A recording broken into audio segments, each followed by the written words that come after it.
Mas hoje eu quero falar com vocês sobre o que temos que fazer. E eu quero começar com o tema da nossa pregação de hoje, que é o que tiver que fazer, faça.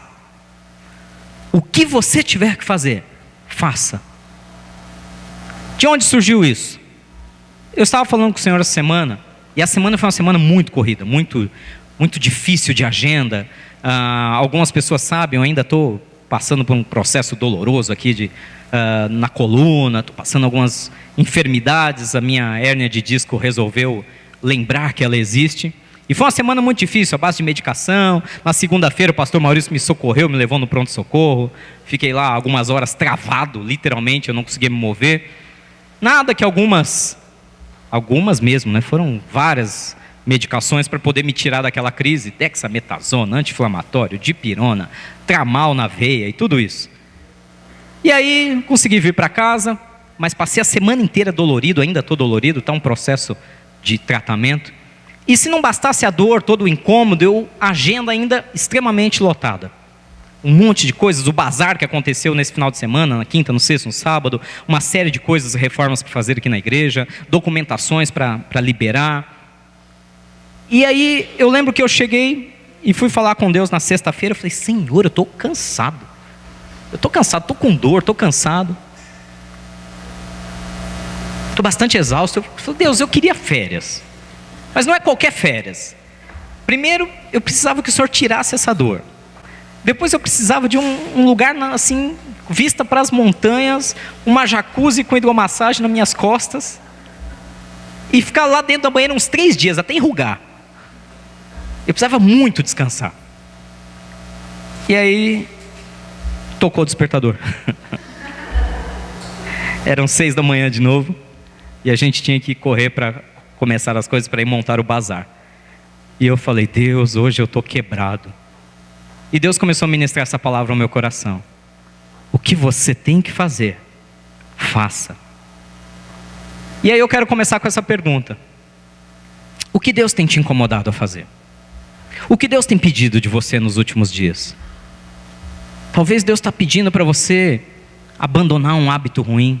Talvez Deus esteja te pedindo para colocar mais tempo, mais dedicação em oração ou em comunhão com o Espírito Santo. Talvez Deus está incomodando o seu coração para ir lá perdoar alguém, ou para buscar um amigo e aconselhá-lo e abraçá-lo e dizer que vai ficar tudo bem. Talvez Deus está te pedindo para levantar sim às 4 da manhã e trabalhar mais. Ao invés de trabalhar já às 10 horas por dia que você já trabalha, talvez seja um tempo de trabalhar 14. Ah, pastor, mas isso não é saudável. Não é saudável. Mas todas as coisas, diz lá em Eclesiastes capítulo 3, que todas as coisas têm o seu tempo determinado debaixo do sol. Tudo tem um tempo. E a Bíblia fala, tem tempo de chorar, tem tempo de rir, tempo de plantar, tempo de colher, tempo de quebrar pedras, tempo de empilhar as pedras, de construir. E determinados tempos, Deus exige de nós atitudes. Por isso, eu volto a te dizer nessa manhã, o que tiver que fazer, faça. Não enrole. A procrastinação, sabe o que é procrastinação? É você ficar empurrando para depois. Não, amanhã eu faço. Não, semana que vem eu faço. Não, eu vou começar. Vamos lá, que sirva de exemplo para mim. Começar a dieta. Dia 1º de janeiro de 2020 eu começo. Não, segunda-feira, aproveita que amanhã é segunda-feira. Segunda-feira é o dia internacional de começar tudo, né? Vai para academia, vai para dieta, vai para não sei o quê, vai fazer uma agenda, vai organizar. O que você tiver que fazer, faça. Eu vou dar 3 exemplos para vocês de como Jesus gosta de pessoas de atitude. 3 exemplos que provam que Jesus não gosta de pessoas que ficam enrolando, procrastinando. Vai, não vai, vai, não vai. Ou vai ou não vai. Até para coisas erradas. Jesus fala, vai e faz logo. Sabia disso? Sabia? Até para coisa errada.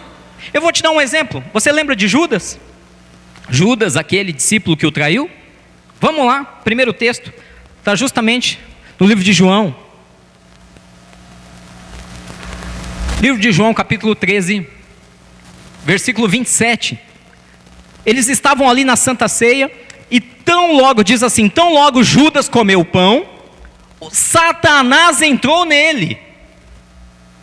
Então disse Jesus: o que você está para fazer, faça depressa. O que você está para fazer, faça depressa. Se você continuar lendo esse texto, você vai ver que os outros discípulos pensaram que tinha alguma coisa a ver com o dinheiro, porque Judas era o tesoureiro, era ele que ficava com os recursos do grupo que andava com Jesus, dos discípulos. E eles até pensavam que Jesus estava falando para ele trocar o dinheiro, ou comprar alguma coisa. Olha, o que você tem para fazer, vai depressa e faz. Mas Jesus estava se referindo ao quê? Vai lá, me vende, me traia. O que você tem que fazer, faz depressa. Até sabendo que aquele que ia o trair, até mesmo sabendo que aquele que ia desprezá-lo, que ia lançar ele na cruz do Calvário, ele falou: não perde tempo, vai e faz. É um ótimo exemplo? Não. Das 3 opções, é a pior. É quando você fica lá: ai, eu sirvo a Jesus, não sirvo a Jesus. Eu traio a Jesus ou eu fico fiel com Jesus? Jesus é meio direto e diz: vai e faz logo, não perde tempo. Se você não sabe o que você quer, não perca tempo. É um exemplo a ser seguido? De maneira nenhuma. De maneira nenhuma. Pastor, quer dizer então que se for para eu pecar, eu peco logo? Não. Sabe por que não? Qual foi o fim de Judas? Depois que ele traiu Jesus, ele recebeu lá as moedas de prata, e quando ele viu a besteira que ele tinha feito, a Bíblia fala que ele jogou fora o dinheiro, ele foi até uma árvore e se enforcou, tirou a própria vida. Ou seja, a Bíblia é muito clara, que o salário do pecado é a morte. Mas o que eu quero chamar a atenção, não é o erro de Judas, não é o pecado de Judas, e eu nem quero que você siga o modelo dele, vai e peque logo, não peque. Mas eu quero que você entenda que Jesus tem pressa. O que você tem que fazer, vai e faz logo. Esse é o exemplo a não ser seguido, amém? Mas o que Jesus mandou fazer, faz, vai logo, não perde tempo. Nós temos um outro exemplo, está lá no livro de Josué capítulo 1, Josué capítulo 1, do versículo 1 ao 3, diz assim: depois da morte de Moisés, o servo do Senhor, disse o Senhor a Josué, filho de Num, auxiliar de Moisés: meu servo Moisés está morto. Agora, pois, você e todo este povo, preparem-se para atravessar o rio Jordão e entrar na terra que eu estou para dar aos israelitas. Como prometi a Moisés, todo lugar onde puserem os pés, eu darei a vocês. Gente, olha que promessa poderosa. Imagina a cena. Moisés, aquele homem que falava face a face com Deus, ele tinha um auxiliar, um braço direito, chamado Josué, um discípulo.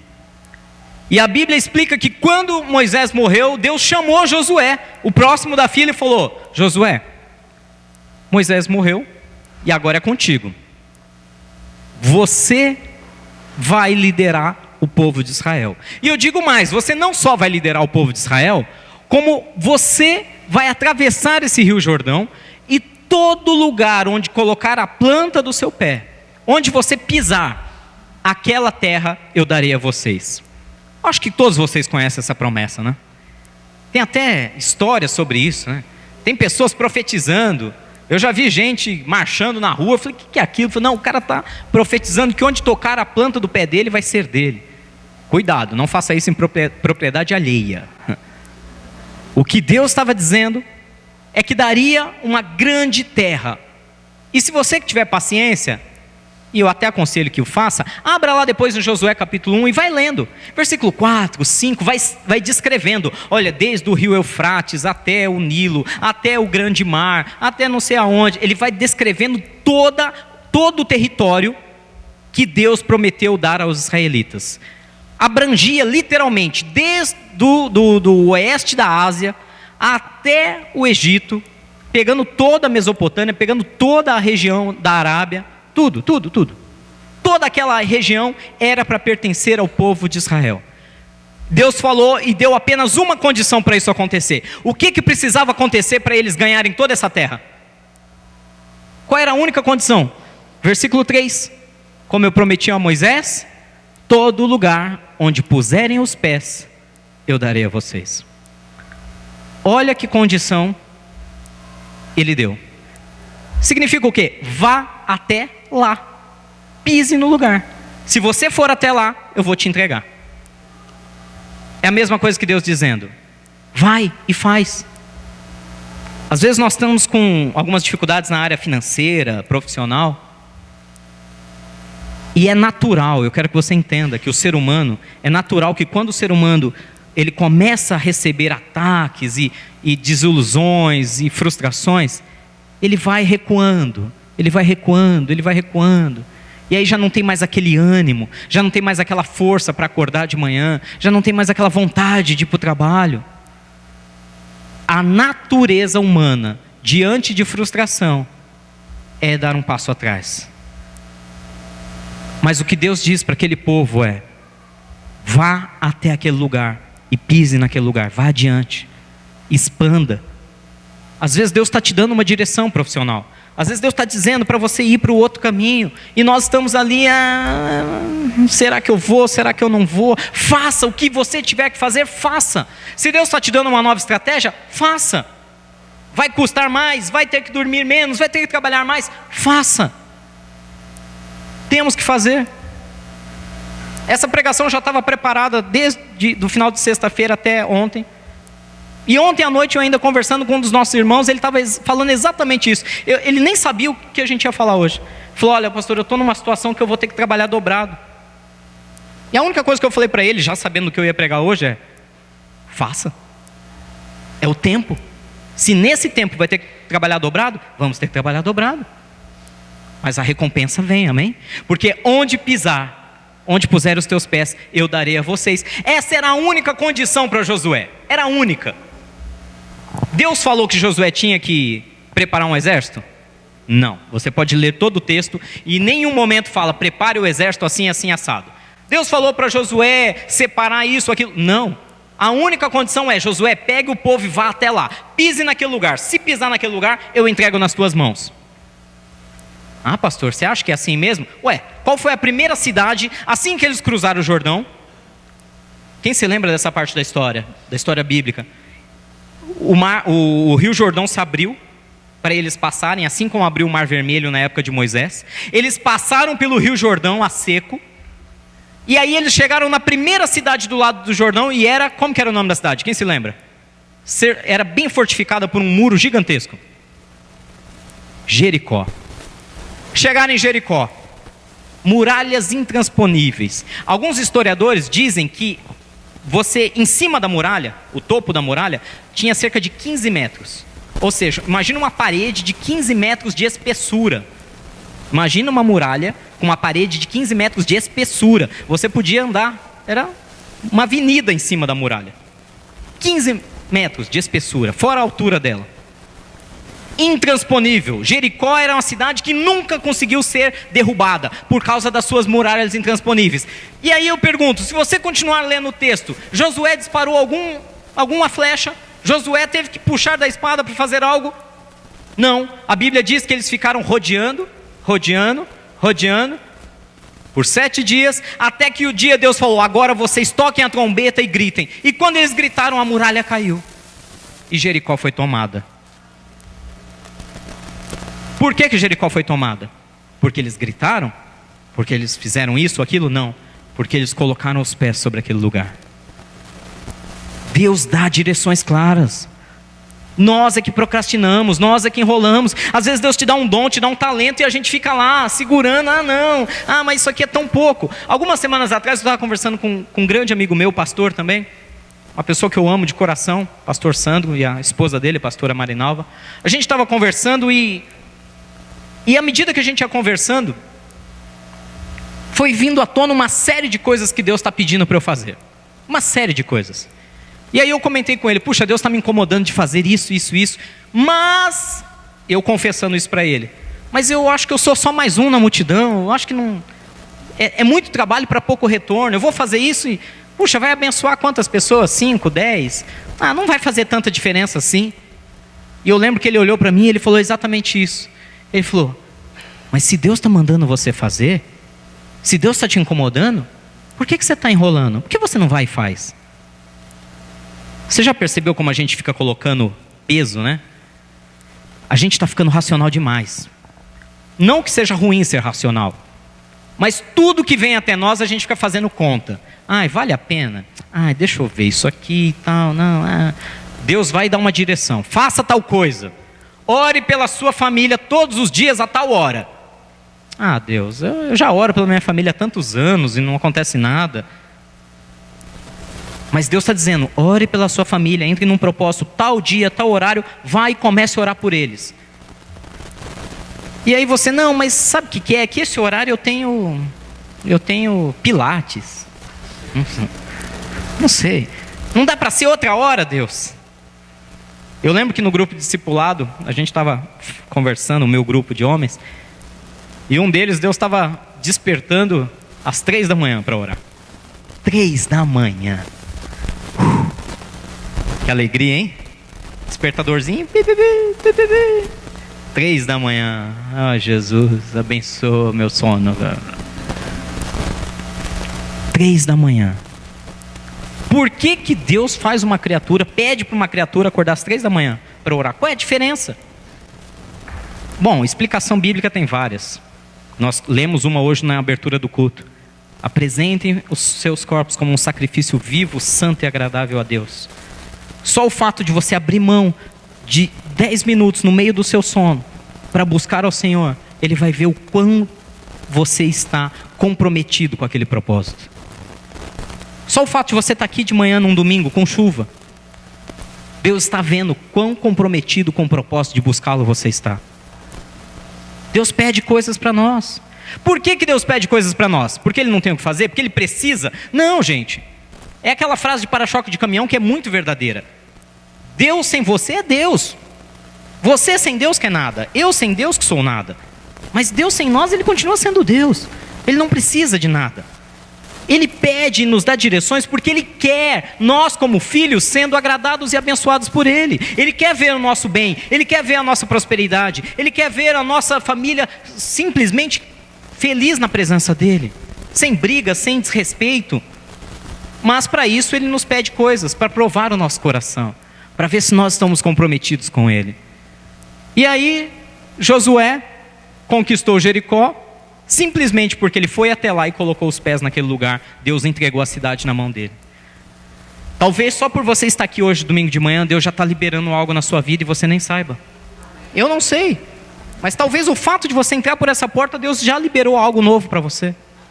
É assim que o reino espiritual funciona. Deus nos pede coisas, não porque Ele precisa, mas para sondar nosso coração e ver se nós estamos comprometidos com Ele. E aí Ele nos abençoa. Josué conquistou muitas terras, muitas.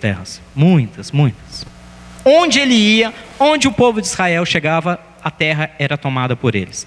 Eles perderam batalhas? Não. Onde eles chegavam, Deus entregava, porque Ele deu uma direção clara. Mas qual é o lado ruim dessa história toda? O lado ruim é que Deus deu um mapa geográfico e disse de onde a onde ele tinha que ir com os pés dele. Mas diz lá em Josué capítulo 13, versículo 1 ao 6. Sendo Josué já velho, de idade bastante avançada, o Senhor lhe disse: você já está velho, e ainda há muita terra para ser conquistada. Imagina chegar na velhice e falar: olha, parabéns, você fez bastante, mas ficou muita coisa por fazer. Sabe que isso é real? Fizeram um experimento, um difícil experimento, com pessoas idosas no leito de morte. Eu não lembro quantos mil indivíduos, se eram 2.000 ou 3.000 indivíduos. E perguntaram para eles qual era o maior arrependimento da vida deles. Pessoas no leito de morte. E foi unânime. Quase ninguém se arrependia pelo que fez. A grande maioria, sem exagero algum, quase a totalidade do grupo dizia: tudo que eu fiz eu não me arrependo. O que eu me arrependo é daquilo que eu não fiz. Das vezes que eu não disse que amava, do abraço que eu não dei, do telefonema que eu não dei, do novo emprego que eu não tentei. de um sonho, de uma música, de um instrumento que eu queria aprender e não tentei, de um idioma que eu queria aprender e nunca estudei, de um lugar que eu queria visitar e nunca fui, de uma viagem que eu queria fazer e nunca fiz. O maior arrependimento de todo ser humano, no leito de morte, é daquilo que ele deixou de fazer. Amém? Lembre-se disso. Que nós cheguemos no nosso último dia, quando o Senhor nos recolher, nós possamos dizer: eu fiz o que eu tinha que fazer, eu fiz. Paulo fala: combati o bom combate, guardei a fé, cumpri a minha carreira. Imagina que frase poderosa, você chegar no final da sua vida e poder dizer: eu cumpri a minha carreira, eu fiz tudo que estava nas minhas mãos, cumpri o meu propósito nessa terra. Porque no final é isso que vale. No final é isso que vale. São os filhos que você cria, é o amor que você passa para quem você ama. Não é dinheiro, não é empresa, não é negócio. É quem você ama, é o caráter que você demonstra para os seus filhos. É poder ter a alegria de ver os seus netos nos seus braços. É disso que a vida fala. É isso que vale a pena. É isso que o Senhor quer nos entregar. Emprego, trabalho, dinheiro, dom, talento, isso vem e vai. Deus quer saber o quanto comprometido você está em viver a verdadeira vida com Ele. E aí, chega Josué, no fim da vida velha, ele fala: deixou de conquistar muita terra. Versículo 2 fala: esta é a terra que resta. E Deus começa a dar a lista para ele, só para você ter uma ideia de quanta coisa faltava. Todas as regiões dos filisteus e dos jesuritas, desde o rio de Sior, próximo ao Egito, até o território de Ecrom, lá ao norte. Todo esse território considerado cananeu abrange a região dos aveus, isto é, dos 5 chefes filisteus governantes de Gaza, Asdod, Ascalon, Gate, Ecrom, ou seja, toda a região da Pérsia, toda a região da Síria, toda a região lá ao sul, próximo ao Egito. Ele deixou de conquistar simplesmente porque ele não foi até lá. Versículo 4 diz ainda: resta ainda desde o sul toda a terra dos cananeus, desde Ará dos Sidônios até a Féquia, a região dos amorreus e dos gibeus, todo o Líbano para o leste, já quase entrando na Europa, quase entrando na Ásia, desde Baal-Gade até o pé do Monte Hermon, até Lebo-Emate, todos os habitantes, versículo 6, das montanhas, desde o Líbano até Misrefote-Maim, isto é, todos os sidônios, eu mesmo, agora o Senhor dizendo, eu mesmo os expulsarei da presença dos israelitas. Você, porém, distribuirá essa terra a Israel por herança, como eu lhe ordenei. Gente, se você pegar um mapa e traçar essas cidades, lógico, esses nomes complicados e estranhos eram os reinos daquela época. Se você trazer para os dias de hoje, você vai ter uma atualização desse mapa mundi. Mas se você olhar o tamanho da região geográfica, que deixou de ser conquistada por Josué, simplesmente porque ele não fez o quê? Não pôs o pé. Simplesmente porque ele deixou de ir até aquele lugar. Esse é o segundo exemplo. O primeiro, Judas, vai e faz logo. Ele foi e pecou e morreu por isso. O segundo exemplo é Josué. Vai, Josué, pisa naquele lugar, põe os teus pés naquela cidade e eu vou entregar nas tuas mãos. Deixou de fazer. Fez algumas, deixou de fazer outras. Josué é o típico ser humano mediano. Faz um pouquinho, deixa de fazer um pouquinho. Josué é o típico eu e você. Olha, eu amo a Deus, eu busco a Deus, eu até vou na igreja, mas tem certas coisas que deixamos de fazer. Amém? Não somos 100%. E não lutamos para ser 100%. Isso que é o pior. Não somente deixamos de conquistar, como ainda colocamos a culpa na nossa humanidade. Ah, mas Deus sabe que nós somos humanos, somos limitados. Essa é a pior desculpa. Colocar limitação na sua própria limitação. Você sabe a diferença de uma pessoa ordinária de uma pessoa extraordinária? Alguém tem ideia? Ordinária não é um xingamento, como alguns falam, né? Como que é o compadre Washington? Ordinária. Não é um xingamento. Ordinária é uma pessoa comum, tanto que do inglês você usa essa palavra ordinário para comum, uma coisa comum, trivial. básica. Uma pessoa ordinária é uma pessoa comum. Faz algumas coisas boas, deixa de fazer outras, faz algumas coisas ruins, busca Deus de vez em quando. O que torna uma pessoa extraordinária? Você já parou para pensar? O que faz de uma pessoa ser extraordinário? Extraordinário. Além, é quem faz mais, é quem busca mais, é quem estuda mais, é quem lê mais, é quem desenvolve mais os talentos, é quem busca mais os dons, é quem está mais focado em fazer algo. Josué, mesmo sendo um grande herói da fé, pelo conceito semântico da palavra, era uma pessoa ordinária, não fez o extraordinário. É engraçado que Jesus fala numa parábola, e ele diz sobre um servo, o servo que faz nada mais do que é mandado. Como é que ele chama esse servo? Quem se lembra? Inútil. Lembram dessa? Ele diz, servo inútil, porque não fez nada mais do que já te pediram. E Josué, nós vamos chamar do quê? Se não fez nem o que Deus mandou. Abaixo do inútil. Rogério, e você? Eu sou servo inútil. Pela definição bíblica, eu sou um servo inútil. Eu não consigo sequer cumprir tudo que Deus está mandando eu fazer.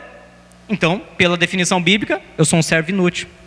O que seria um servo bom e fiel, como a Bíblia descreve? Aquele que cumpre tudo que Deus mandou fazer e que ainda busca mais. Fala, eu quero mais, Deus. Deus, está aqui, fiz tudo que o Senhor mandou, agora eu quero mais.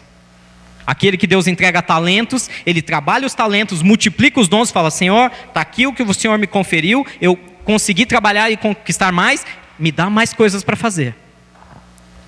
Eu quero mais compromisso. Não estou falando de tempo. É lógico que se a gente for colocar na balança, tarefa por tarefa, qualquer tarefa que você vai realizar gasta tempo. É ou não é? Quem tem tempo sobrando aqui? Se alguém está com tempo sobrando, levanta a mão e me empresta. Tempo sobrando. Sobrando. Ninguém tem tempo sobrando. Você já parou para pensar? É trabalho, é família, é tudo. O tempo é escasso. Tudo que eu estou falando aqui, gente, não envolve tempo. Deixa eu fazer esse adendo aqui, tá? Para um pouquinho a pregação. Deixa eu fazer um adendo em tudo que nós estamos falando sobre o que você tiver que fazer, faça. Não está envolvido o critério tempo aqui. O critério aqui é comprometimento. É querer. É desejar. É totalmente diferente. Quem é que molda a sua agenda, por exemplo? Quando a gente fala sobre tempo, o que molda a nossa agenda no tempo são as chamadas prioridades. Então eu vou lá, vou fazer a minha agenda logo pela manhã. O que eu vou colocar? Eu vou pegar as minhas prioridades e vou montar a minha agenda. O resto é resto. Fica fora da agenda, não dá tempo de fazer, porque eu vou buscar as minhas prioridades. O problema é que nós estamos invertendo. A nossa sociedade pós-moderna, ela tem o hábito maldito, influenciada por Satanás, de inverter prioridades. Ao invés da família ser a prioridade, ganhar dinheiro vira prioridade. Ah, mas sem dinheiro eu não vivo na sociedade. Tudo bem, mas a Bíblia também fala, o que adianta ganhar o mundo inteiro e perder a sua própria alma? Nós invertemos as prioridades. Às vezes nós trabalhamos redobrado para dar algo para os nossos filhos, e tudo que aquele filho queria era atenção, tempo com você, andar de bicicleta com você, jogar bola com você, videogame, passear. Nós estamos invertendo as prioridades. Então tudo que eu estou dizendo aqui não tem a ver com a questão do tempo, tem a ver com comprometimento, com a sua prioridade. Qual é a prioridade que Deus está te dando? É a sua família? Qual é a prioridade que Deus está te dando? É a sua comunhão? É a sua salvação? Qual é a prioridade? Josué deixou de cumprir. Se Jesus chamou de servo inútil aquele que fez só o que foi mandado, imagina Josué que não fez nem o que foi mandado. Era um servo ordinário. Esse é o segundo exemplo, que não deve ser seguido também. Mas a Bíblia relata de um terceiro exemplo. Vamos lá no livro de Marcos, capítulo 16.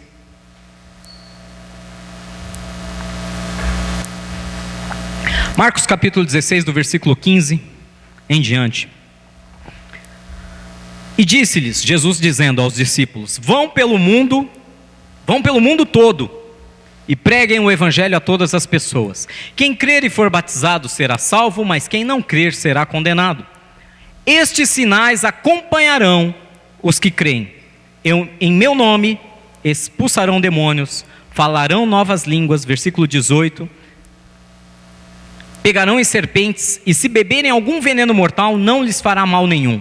Imporão as mãos sobre os doentes, e estes ficarão curados. E depois de lhes ter falado, o Senhor Jesus foi elevado ao céu e assentou-se à direita de Deus. Então os discípulos saíram e pregaram por toda parte. E o Senhor cooperava com eles, confirmando-lhes a palavra com os sinais que acompanhavam. A última orientação que Jesus deu antes de subir aos céus, ele reuniu os discípulos e falou: vão por todos os lugares, preguem o evangelho. Você sabe o que significa evangelho? A tradução de evangelho significa boa notícia, ou boas novas, né? Boa notícia, uma notícia muito boa. Tá difícil de encontrar isso no jornal ultimamente, né? Você abre o jornal, é prédio desabando, controlado por milícia, corrupção, erros e desacertos de governos. Só desgraça. Mas o evangelho são as boas notícias que vêm da parte de Deus para nós. E ele falou para os discípulos: vão, preguem o evangelho, mas mais interessante, não é só falem. Ele dá uma direção e diz: imponham as mãos sobre os enfermos, eles vão ser curados. Expulsem demônios pelo meu nome. Outro dia a gente estava conversando com alguns irmãos aqui. A gente não pode citar nomes por uma questão ética. E aí, determinado irmão falou: se manifestar alguém com um demônio perto de mim, eu saio correndo. E eu falei: tá, mas e aí? O que você faz? Não, eu ligo pro pastor. Você liga pro pastor? E aí, se o pastor estiver longe? Vai por telefone, WhatsApp, Messenger, qualquer videoconferência, videochamada. Expulsa aí, pastor. E aí, brincadeiras à parte, eu fiquei pensando: Jesus, Deus deu uma direção a todo e qualquer que crê no nome dele. É interessante que o versículo diz que os sinais seguirão aqueles que creem. Algumas traduções falam que os sinais acompanharão aqueles que creem. Então, é muito simples. Se eu creio e eu vou caminhando, eu vou fazendo o que Deus mandou fazer, automaticamente os sinais têm que me seguir. Os sinais têm que caminhar junto comigo. Em meu nome expelirão demônios, falarão novas línguas, pegarão em serpentes e não fará dano algum. Colocarão as mãos sobre os enfermos e eles ficarão curados. E aí eu pergunto para vocês: quantos de nós de fato praticamos isso? Quantos de nós de fato nos comprometemos a orar e abençoar vidas? Quando alguém, um amigo, um colega de trabalho fala: olha, eu estou passando uma situação, quantos de nós se propõem, falam: olha, eu posso orar por você? Eu vou orar por você. Mas se ali no ambiente, no trabalho é constrangedor, não tem problema, diga: eu vou, lá na minha casa, eu vou estar orando por você. Eu me comprometo a orar por você. Pela sua família, pela sua saúde, pelas suas finanças. Eu tenho interesse que Deus te abençoe. Quantos de nós nos posicionamos? Quantos de nós fazemos o que Jesus manda fazer? Esse é o terceiro e ótimo exemplo. Quando Jesus falou para os discípulos: vão, qual é a primeira palavra que ele falou para eles? Vão. Volta lá no versículo 15, por gentileza. Olha o que ele diz: e disse-lhes, qual é a primeira coisa? Vão, caminhem, andem, assim como Josué, põe a planta do pé.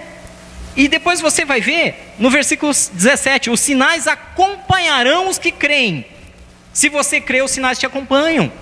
Se você crê, se você vai, se você vive o evangelho na sua essência, automaticamente ao seu redor as coisas vão acontecendo. Os demônios vão sendo expulsos, as pessoas vão sendo libertas, os enfermos vão sendo curados. É assim que tem que ser. É assim que Jesus falou.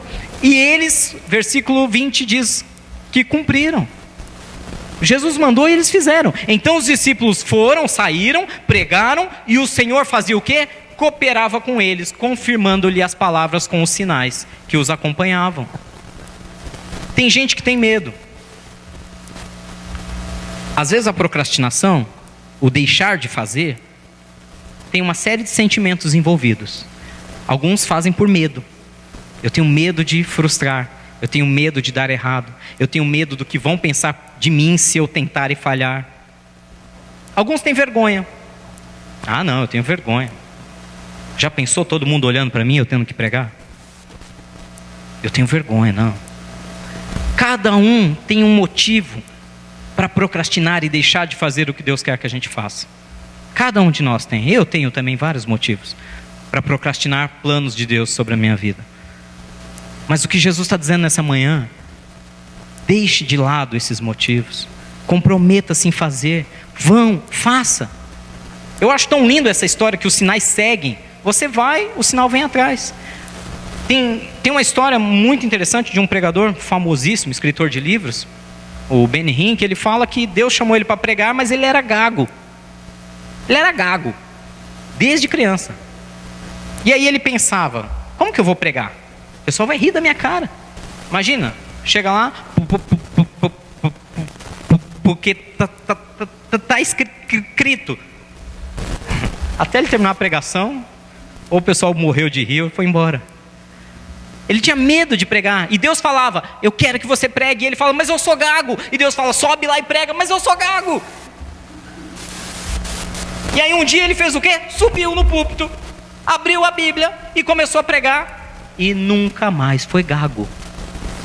Nunca mais. Foi curado na hora que ele abriu a boca para pregar. Você está entendendo o que Deus quer de nós? Os sinais seguem quem? Aqueles que creem. Pastor, eu nunca expulsei um demônio. Eu brinco que o primeiro demônio a gente nunca esquece. O primeiro demônio a gente nunca esquece. Faltou ousadia. Se posicione, o resto Deus faz. Tem uma história aqui engraçadíssima. Esse eu posso citar a fonte. História do Denis. Denis me manda um dia um WhatsApp, pastor. A situação é a seguinte. Tem um rapaz demoniado aqui. E eu nem lembro, mas a gente estava numa correria com alguma outra coisa também. Aí eu dei a chance para ele optar. Eu falei, a escolha é sua. Eu consigo chegar aí em 40 minutos. Ou expulsa você mesmo. O que você prefere? Eu acho que ele pensou 40 minutos com esse demônio aqui. O rapaz estava possuído mesmo, possesso. Várias pessoas junto com eles viram a cena. E eu gostei da decisão dele. Eu falei, olha, se você quiser, eu até largo tudo que eu estou fazendo, mas eu levo 40 minutos de chegar aí. E você? O que você me diz? Ou então, vai para cima, fala, sai em nome de Jesus, tem que sair. Não tem acordo. Eu conheço tua vida, você sabe da tua vida com Deus. Simplesmente se posicione. Veio lá, eu só vi a mensagem chegando. Denis está digitando. Aí, deixa comigo. Aí eu devolvi o bordão dele, meu garoto. Ele expulsou o demônio, tudo foi resolvido e virou uma história maravilhosa de testemunho de salvação depois. Nós precisamos nos posicionar. Ah, pastor, mas eu tenho medo. Eu também, vai com medo e tudo. Faz com medo mesmo. Eu já contei essa história aqui várias vezes, da história do primeiro demônio. Meus pais, como vocês sabem, eles tinham um centro de umbanda. Eles eram umbandistas. Praticavam a religião, faziam os encontros lá, os saravás na nossa casa. E coisa mais desagradável é expulsar demônio do próprio pai e a mãe. Vai por mim. Desagradabilíssimo. Até porque eu estava morrendo de medo. Mas eu tinha que fazer. Chegou um momento que ficaram lá possessos, vieram na minha direção e falaram, eu faço, eu morro. Eu tenho que escolher. E com medo e com tudo, claro, Senhor, tá aqui, sai em nome de Jesus. E tem que sair, e sai. E sai. Demônio existe, existe. Eu estou falando, eu nasci sem nenhuma dificuldade. Vocês podem procurar minha família e conhecer a história. Eu nasci num lar da Umbanda. Fiquei lá até os meus 17 anos, até a minha conversão. É claro que existe. Eu via demônio desde criança. Você acha que depois de mudar de time para o lado de Deus eu não vou acreditar? Eu sei que tem gente que é cético. Respeito. Até que tem a sua experiência. Tem pessoas que são tão céticas que falam, então eu quero ver. Tá bom. Que Deus te abençoe. Eu vivi isso desde a minha infância, então eu sei quão real é o mundo espiritual. Foi muito fácil para mim, quando eu abracei a Deus, entender como o reino espiritual funcionava, porque eu já conhecia muito disso do outro lado. Às vezes Deus pede para você orar por um enfermo. Ah, não, tenho vergonha. Vergonha. E se Deus está querendo usar a sua oração para curar alguém? E se Deus está querendo usar a tua oração para curar a minha coluna? Estou aqui com dor, ninguém ora. Vocês estão entendendo? Às vezes é a sua oração. Às vezes está nas suas mãos a chave que vai abençoar a vida de outro. E a gente fica com, não, eu não sei como orar. Não precisa saber. É só declarar a bênção de Deus sobre a vida de alguém. Deus diz, vai, faz, vão, preguem o evangelho, orem pelos enfermos, expulsem os demônios, proclamem a verdade. E a gente fica, mas está tão confortável essa cadeirinha aqui da igreja, deixa eu ficar quietinho aqui. Deus está pedindo para fazer. Deus está pedindo para você ir lá e trabalhar. Não somente no ministério, mas na sua carreira, na sua profissão. Outro dia eu estava conversando com a pastora Vanessa. E existe uma situação muito interessante nas vidas financeiras e profissionais. Tem gente que coloca a culpa. Porque meu pai não me deixou nada. O outro ali já nasceu em berço de ouro, já tinha herança. Porque a minha família não me ajuda. Porque... Mas, gente, por mais difíceis que sejam as circunstâncias, uma coisa é fato. Quem se dedica mais, o resultado vem. Pastor, isso não é verdade. Eu estou lutando, estou estudando, estou há 20 anos acordando de madrugada, dormindo tarde. Como está o comprometimento do teu coração com aquilo? Eu volto a dizer, a questão não é agenda, não é tempo. O tempo é feito das suas prioridades. Eu quero saber no seu coração quais são as suas prioridades. Porque se as suas prioridades são, eu vou prosperar, porque eu vou abençoar a minha família, porque eu vou abençoar o reino, porque eu vou fazer... Amém, Deus vai te abençoar. Agora, se a sua prioridade é inveja, é ganância, como que você quer que Deus abençoe uma coisa dessa? Não, eu quero ter porque eu quero humilhar meu vizinho. Ele chegou com um carro, eu quero chegar com um melhor. Meu irmão, se a tua prioridade está errada, você vai trabalhar de sol a sol e não adianta. Não adianta, o teu coração está na coisa errada. Dedique-se, faça o seu melhor, mas faça com o foco certo. Não, eu quero fazer porque eu quero mandar meu filho para longe, para fazer um intercâmbio. Por quê? Porque eu quero crescimento nele? Não, porque eu não aguento mais esse moleque, eu quero mandar ele sumir da minha frente. Fica difícil. Fica difícil. Faça as coisas com a prioridade certa. Mas o que tiver que fazer, faça. Tem que acordar mais cedo? Acorde. Tem que dormir mais tarde? Durma. Tem que chorar mais? Chore. Tem que orar mais? Ore. Tem que orar pelos enfermos? Faça. Tem que proclamar o evangelho? Faça. Não espere cair do céu. Deus derrama bênçãos do céu? Sim. Mas Deus também dá direções. Faça, faça, faça. Judas, o que tem que fazer? Vai e faz depressa. Josué, vá. Vá, e onde colocar a planta do seu pé eu te dou. Ficou no meio a meio. Foi meio caminho, não foi meio caminho. Mas para os discípulos, vão, preguem, orem, expulsem os demônios. E eles fizeram. E o versículo 20 fala: o Senhor cooperava com eles, confirmando-lhes a palavra com os sinais que o acompanhavam. Você quer ter Deus literalmente cooperando contigo? Quer que o serviço fique mais leve? Quer que o trabalho, a carreira, as dívidas, quer ver tudo ficar mais fácil? Deixa Deus cooperar. Como que Deus vira um cooperador? Como que Deus está ao meu lado me ajudando? Quando eu vou e faço o que eu tenho que fazer. Às vezes Deus está te pedindo para perdoar alguém. E você, mas eu estou com a razão. Não é questão de razão. É questão de faça. Se Deus está te incomodando a perdoar, mas eu estou certo, engula o que é certo e perdoe primeiro. Às vezes Deus está pedindo para você voltar a um contato com alguém que te ofendeu. Não, mas aí é humilhação demais. Se Deus está te pedindo, enquanto você não fizer, não vai ser liberado. Às vezes Deus está te pedindo para orar às 3 da manhã. Às vezes Deus está te pedindo para expulsar demônio. Às vezes Deus está te pedindo para ir participar de um domus, para abrir sua casa. Não sei. Deus sabe. Você e Deus sabem o que Deus está falando ao seu coração. Eu só estou aqui para repetir. o que você tem que fazer, vá e faça. Amém?